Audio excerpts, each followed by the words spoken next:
Good afternoon. This is Dr. Rhonda Farrell, the CEO of Global Innovation Strategies, bringing you week 11 of Spotlight on Success.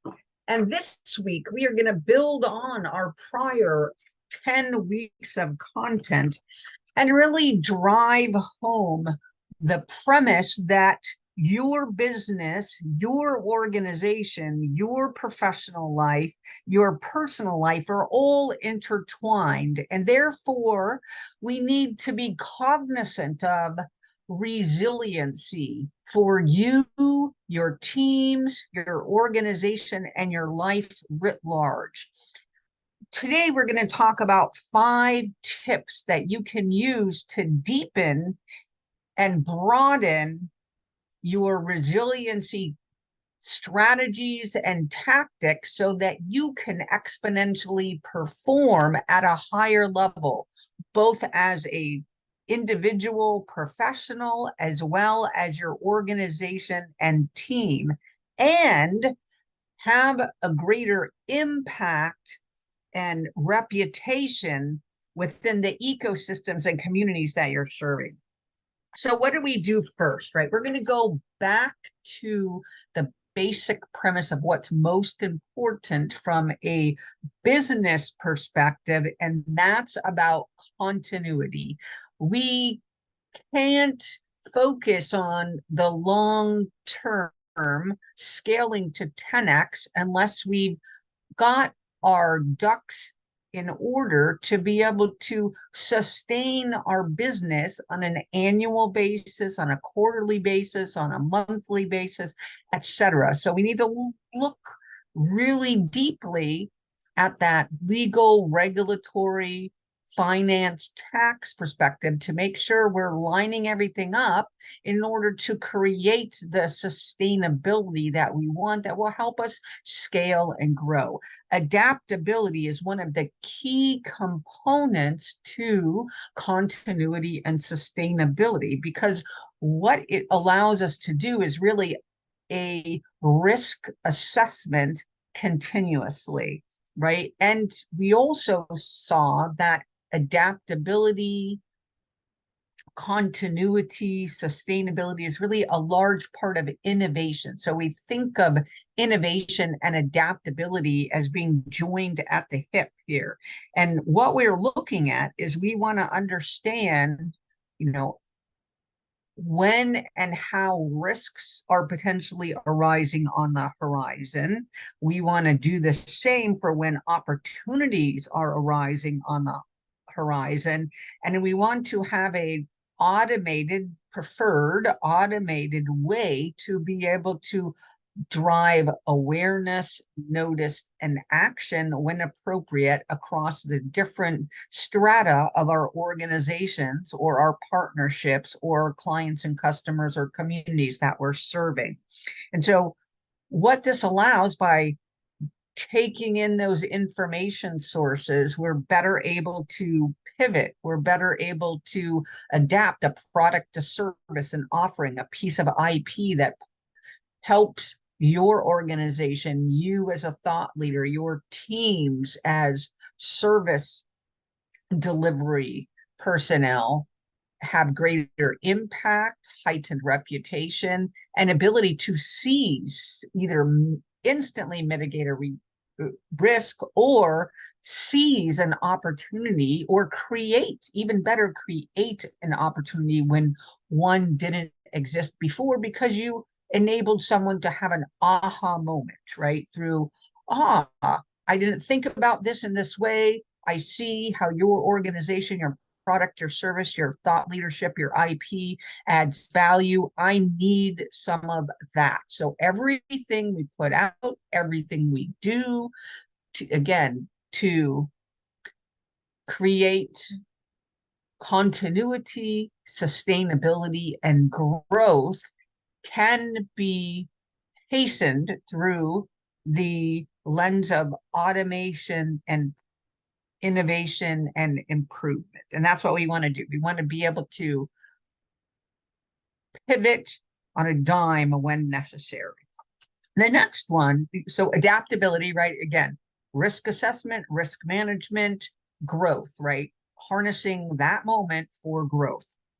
The next thing is, well, how do we know what we don't know in order to minimize our risks? And that's the power of our surround sound. When we say strong surround sound, that means we need to create this board of advisors, this mentorship, these our peers, our industry connections that can feed us information on an ongoing basis to help us not only through challenging times, but through growth times, right? We can look at this from a glass half empty and just say we need personnel to help advise when we're having problems, when we're having challenges, when we're having issues, but we need them even more to help drive awareness as to the growth opportunities. Where is that strategic insertion point we can't see yet? What are they seeing? What are they experiencing? How would they advise, et cetera, right? So we're looking at it from both things, from an offensive perspective for our business to help us grow and scale, as well as a defensive perspective to help ensure we don't inadvertently create a pothole or drive right into one and it become a sinkhole.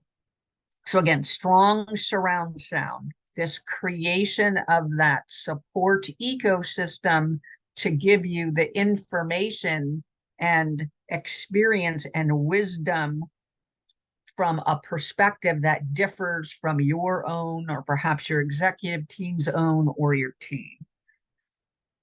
The next is bolstering that, right? So it's one thing to let's focus on adaptability because we can pivot faster. Now let's bolster that through this additional surround sound, this expertise, this wisdom. And then to that point, we can't stop there, right? We can't stop when we have a problem solved or an issue overcome or a challenge that resulted in a great solution for our client and our customers. We need to be doing this on an ongoing basis, right? So it goes back up to one of the tenets that we talked about in adaptability, and that's continuously pulling the information that's out in the ecosystem from a trend perspective, from a technologies perspective, from a best practices perspective, so that we can better anticipate, right? So if we don't have to experience something reactively, but because we're undergoing continuous learning and we're pulling this intelligence from across multiple industries, multiple strata, multiple perspectives, we're going to be able to remediate proactively, right? So we're going to be able to put in the defensive controls that we need to be able to amplify our offensive strategy. So that's exactly where we want to be, right? We want to be using this continuous learning to risk mitigate as well as amplify the success that we're capable of achieving, right? And this can come in the form of a business model. This can come in the form of what constitutes a balanced portfolio. This can come in the form of new products, new services, new IPs, new ways to package that, new channels, new industry aggregation points, partners, new clients, right, that we hadn't potentially perceived when we started out. So that aspect of continuous learning is an important. And then I also want to highlight the fact that just because something occurs and we perceive it to be a setback, it doesn't mean it actually was, right? And what I mean by that is if we shift our mindset to looking at what we perceive to be a fail, perceived to be a setback, perceived to be a risk realized, and we look at what it actually did is open the door for greater or exponential growth in the long term. So if you have something happen, I'd like to invite you today to say thank you, right? Thank you for the opportunity to grow as a team, to grow as a professional, to grow as an organization in greater, better, more impactful service to our industries and communities, clients and customers, and go from there, because that's that open mindset, that open to learning, that open to reflection, that open to what did we learn and how can we springboard from it is exactly how innovation works. And we can't innovate on our models, portfolios, better our products and services, create new channels if we're not open to receiving the information in a way where we don't have resistance to the message, and even more so where we don't have resistance to the greater opportunity that is lurking right around the corner. Bolstering that, right? So now we have adaptability to help us grow, sustain, ensure continuity, scale exponentially. We've created a strong surround sound to undergird the chess moves that we're going to be making. We've put in place continuous learning mechanisms, sourcing it, applying it, analyzing it, performing at a higher level because of it. Now we need to, at the deeper level, embody those in our organizational culture, right? Because we're only going to be able to perform, pivot, harness the wisdom and experience, and utilize the learning if we have an organizational culture that respects, invites, harnesses, etc. Not only at one point in the organizational strata at the top, but across each and every person, be it an employee, a contractor, a middle manager, an executive, top of tree at the CEO or C-suite level, and even your board of directors and advisors, right? This culture is an enabler or it's a killer, right? And we want for you and your business and your success, short, medium, and long term, to be through a culture that's enabling and allowing you to have these pivot moments, to harness the wisdom, to be able to apply the learning from 9 o'clock today to what you're doing this afternoon. And then what this means is that you're creating that cohesion.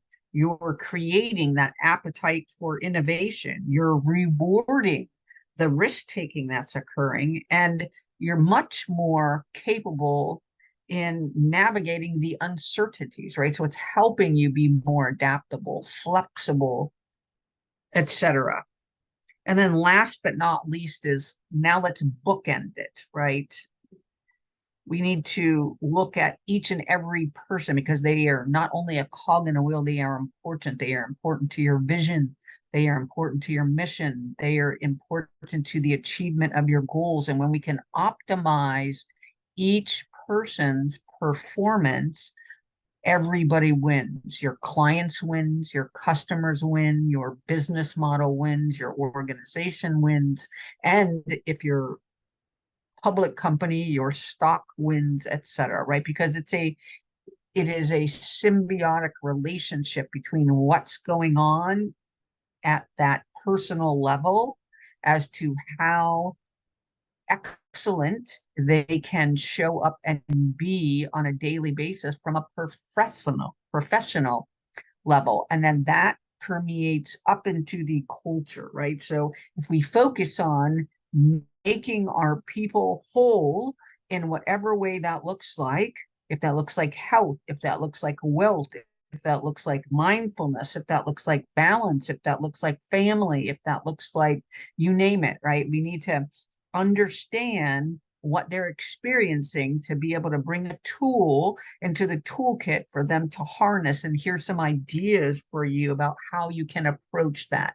And the impact is resilience. The impact is continuity. The impact is growth. The impact is performance. So going back up the chain, right? If we start with the person, to go to the organizational culture, to be able to harness and move up Maslow's hierarchy, we get to the wisdom experience, and then we start being able to operationalize at that much higher level so that we create ongoing scale and success.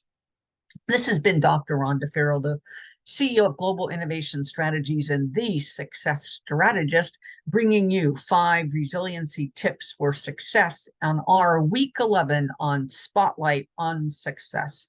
Join us next time for more tips, tools, and techniques that you can use to drive your business to 10x scale and success.